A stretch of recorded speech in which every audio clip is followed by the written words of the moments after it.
What is up, guys? It is Quinn here, and in this video, I'm going to be going through my Week 8 start sits at the quarterback position, going through every single Week 8 matchup, talking about every single starting quarterback, and then just going through whether or not I would be trusting them in my lineup. So either a start, sit, or a fringe option, which are basically just like low-end starts. Before I get into the first matchup, if you guys have any fantasy questions, you can drop those down below. I'll respond back to every single person, and then just do me a huge favor and hit that like button. But let's jump right into the Thursday night matchup where we have the Ravens taking on the Buccaneers.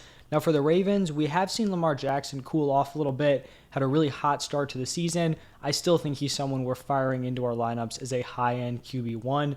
Then for the Buccaneers, I have downgraded Tom Brady to a fringe option here. We can just say this is a fluke. He's going to bounce back. Last 2 weeks for Brady, 13.7 points, 11.7 points.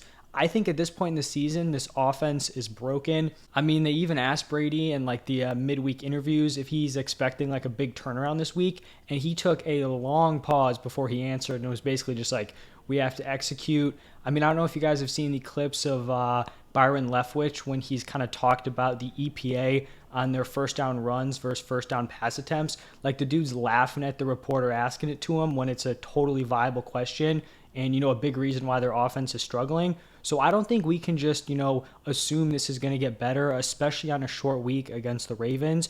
I think they're going to get it together at some point in the season, but my bet is not here on Thursday night. So Brady's a fringe option. I think he's definitely not someone who's an auto start anymore. I'm still all in on Evans and Godwin. I think Fournette's a really strong play. But for Brady, if you have a better option, I would not be opposed to, swapping him out. Now moving over to Sunday, we have the early game between the Broncos and the Jaguars. For the Broncos, no surprise here. Whether it's Russ or the backup, both these guys are going to be sits.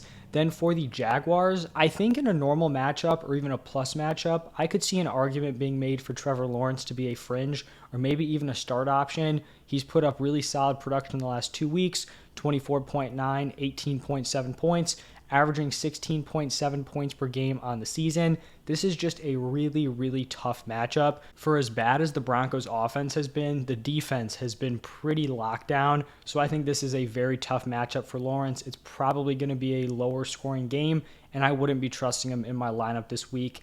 Then in a very ugly matchup, we have the Panthers taking on the Falcons. I don't think we can start PJ Walker, not even close to being viable. Marcus Mariota is someone who I thought would have, bye week upside. I just can't see it. The passing volume is so low. You're just banking on him having a big rushing day and then rushing in 1 or 2 touchdowns. And that's just not something I want to be betting on here. It is unfortunate though, because, we have these strong weapons, Pitts, Drake London. I've talked about it a million times, just not being supported in this offense. Now moving over to an interesting matchup here, QB-wise, with the Bears taking on the Cowboys. So for the Bears, I actually have Justin Fields here listed as a fringe start. I think this is the first time he's, not been in the sit category, and this is even in a pretty tough matchup against the Cowboys. They've allowed the 4th fewest points per game allowed to the quarterbacks.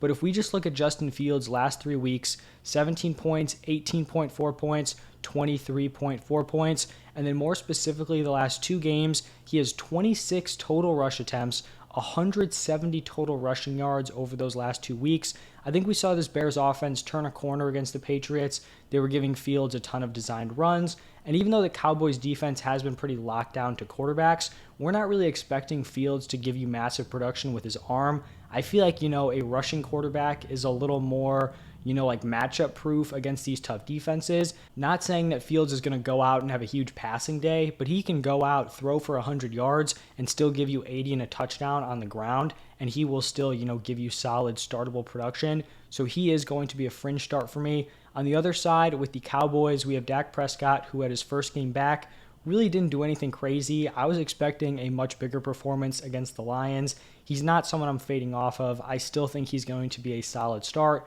Now, he's not in that QB6, QB7 territory, definitely more QB9, QB10, somewhere in there, but I do think you can trust him this week against the Bears. Then we have the Dolphins taking on the Lions. I think Tua is a strong start this week, a really solid matchup here against the Lions defense. And then for Jared Goff, just looking at his season so far, he had a really hot start through 4 games, was averaging 22.2 points per game, And then these last 2 weeks, he's just tanked less than 6 points in both of those games. This past week, I think he had like 1.5 total points. So just a massive bust in your lineup the last 2 weeks. But I do still have him listed as a fringe play here. The Dolphins have allowed the 5th most points to the quarterback position. And when we're looking at these games where Goff has busted, the first one, we had Amon-Ra like halfway coming back from his ankle injury, where he's super limited, playing like around half the snaps. And then we had DeAndre Swift out. And then this past week, we have Amon-Ra leave with a concussion very early on. So I'm not going to be expecting, solid production out of Goff when his weapons are hurt. It turns out that Amon-Ra actually does not have a concussion, so he will be good to go on Sunday. We'll see about Swift, but I think, even if just Amon-Ra is playing, I think Jared Goff is a solid fringe option this week. Now moving into the Cardinals Vikings matchup, I think both of these quarterbacks are very fantasy relevant. Kyler is a mid-tier QB1, Kirk Cousins is more of a back-end QB1, a safer option, but still someone I like in my lineup. Then we have the Raiders taking on the Saints, and I have Derek Carr here listed as a start.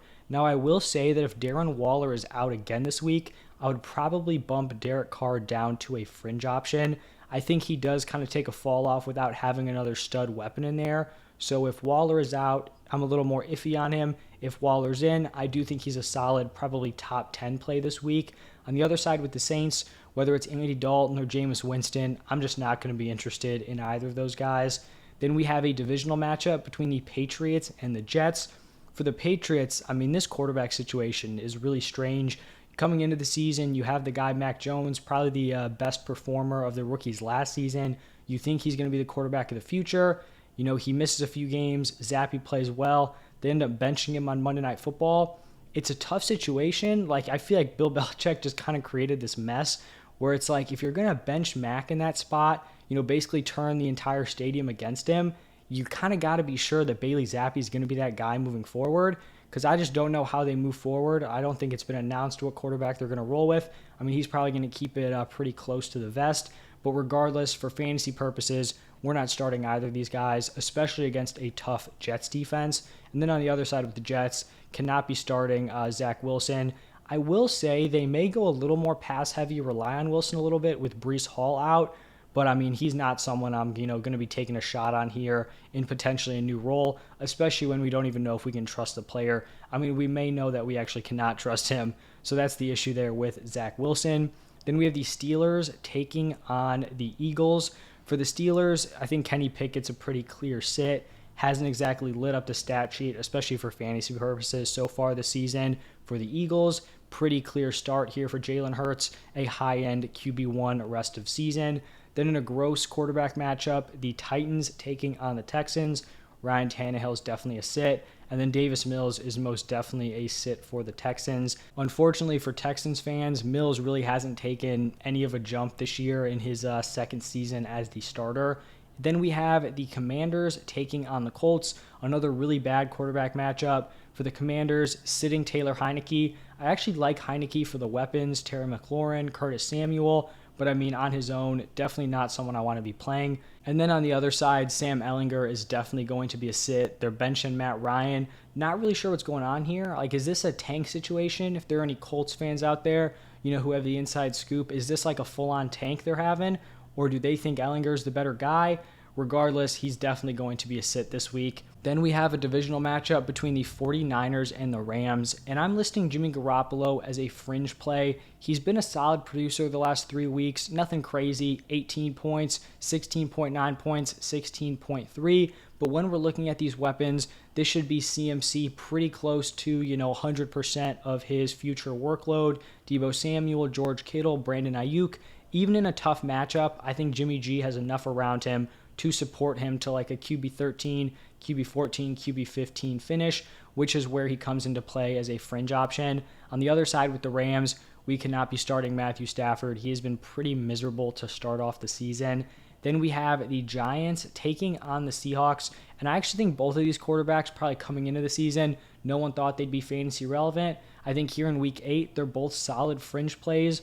For Daniel Jones, he's averaging 17 points per game on the season. He's shown some really solid rushing upside, 49 yards per game, 8.3 carries per game. This is also a slightly plus matchup against the Seahawks, So I think Daniel Jones can be a nice play. He is losing his tight end one, which is unfortunate, Daniel Bellinger.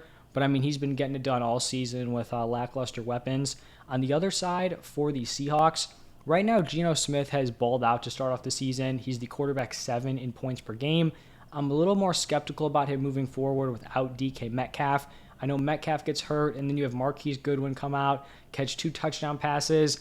I think this is a huge loss for that Seahawks offense moving forward. This is a pretty neutral matchup against the Giants, middle of the pack in terms of points allowed to the quarterback position.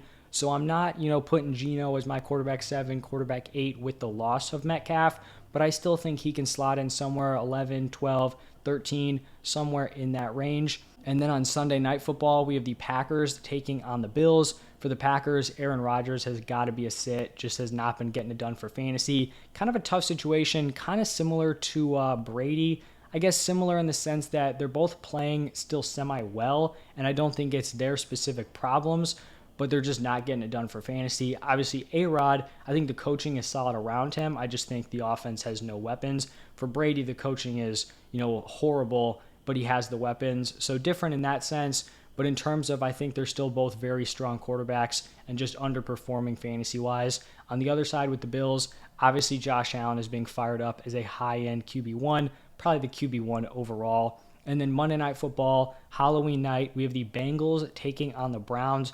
Joe Burrow has been balling out. Continue to fire him up as a very strong play. And then on the other side, continue to sit Jacoby Brissett. So that is going to be every single Week 8 matchup. If you guys enjoyed the video, hit that like button, subscribe to the channel. Check out my other start sits. I posted the running backs and wide receivers yesterday. Tight ends will be up today. As always, thank you for stopping by, and I will see you in the next one.